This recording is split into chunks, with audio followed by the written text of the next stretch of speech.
Hello, my name is Mark and I am 2 weeks away from graduating with my master's.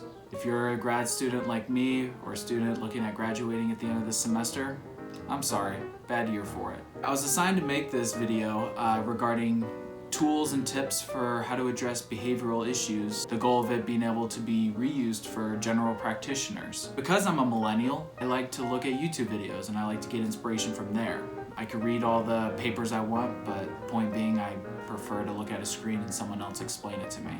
So today I was wanting to talk about sedentary behavior, and if you are like me, you are a person that struggles with this. Sedentary behavior is known as lying, reclining, or sitting when one is awake. If that's not you, congratulations, you can stop this video now. The way I like to look at it for myself is that if I'm staring at a screen rather than sitting, it's sedentary behavior. If you are watching this video and you're not even looking at the screen, but looking at your phone, that's also sedentary behavior.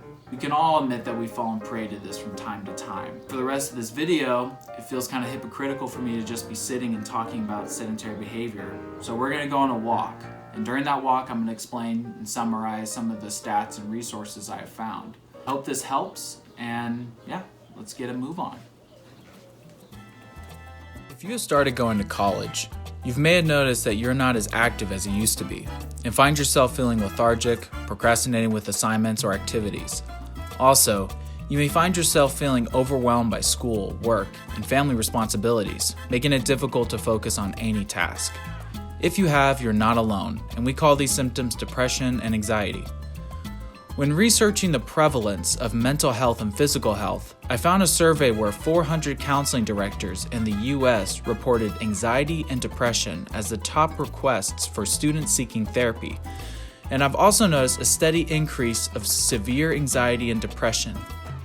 According to the World Health Organization, depression has been reported as the 4th and anxiety as the 9th leading causes of illness and disability in adolescents. Those are pretty significant. The underlying connection? Recent studies have shown that more than 80% of young adolescents are not as active as they need to be. Ghanaian, Korean, and Chinese researchers have internationally confirmed that there is a positive correlation between increased sedentary behavior and increased mental illness.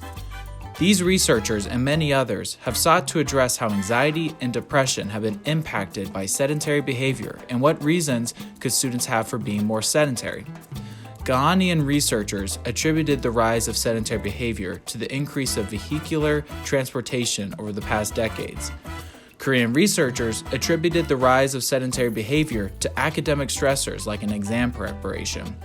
Chinese researchers propose that sedentary behavior has been strongly influenced by cell phone use, TV, and other streaming technology. Looking at myself, I know that my sedentary behavior has been directly attributed by the college lifestyle. So how do we address this?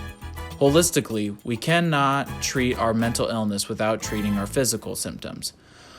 So with that in mind, exercising can help alleviate depression and anxiety symptoms. The American Heart Association recommends walking 30 minutes a day for 5 days a week. Periodically stretching and standing promotes blood circulation and can reduce chronic back and neck pain from sitting. One study recommended stand-up desks for computers, mobile notifications, and applied wearable technology such as Fitbits during the workday to encourage movement. The primary thing we see is that despite how busy or unable to make time we may think we have, if we make exercise a priority, we can significantly decrease our sedentary behavior as well as some of our depressive and anxiety symptoms. As college students, I know that I've been inconsistent with my movements. Many of us are in a position where time is available, but resources and motivation is not. It is hard to prioritize our health while also trying to feel better and just graduate. The key here is flexibility. The research already tells us that sedentary behavior is one of the leading causes of type 2 diabetes, metabolic syndrome, cancer, and cardiovascular diseases. We know that if we don't make a change, we're hurting ourselves in the long run. It can be a little scary when we think about these potential outcomes, but unfortunately, these are the consequences when we are too sedentary. We don't have to be gym rats, marathon runners, or yoga instructors to stay active. But if we are able to make small changes, even for a few minutes, when walking and taking a break, we can do a lot of good for ourselves in the long run. Alright, are you still standing or stretching? If you want to know more about some of the stats and some of the information I provided, the resources and links are going to be at the bottom of this video. Thank you for walking with me. Stay healthy, stay sane, stay safe.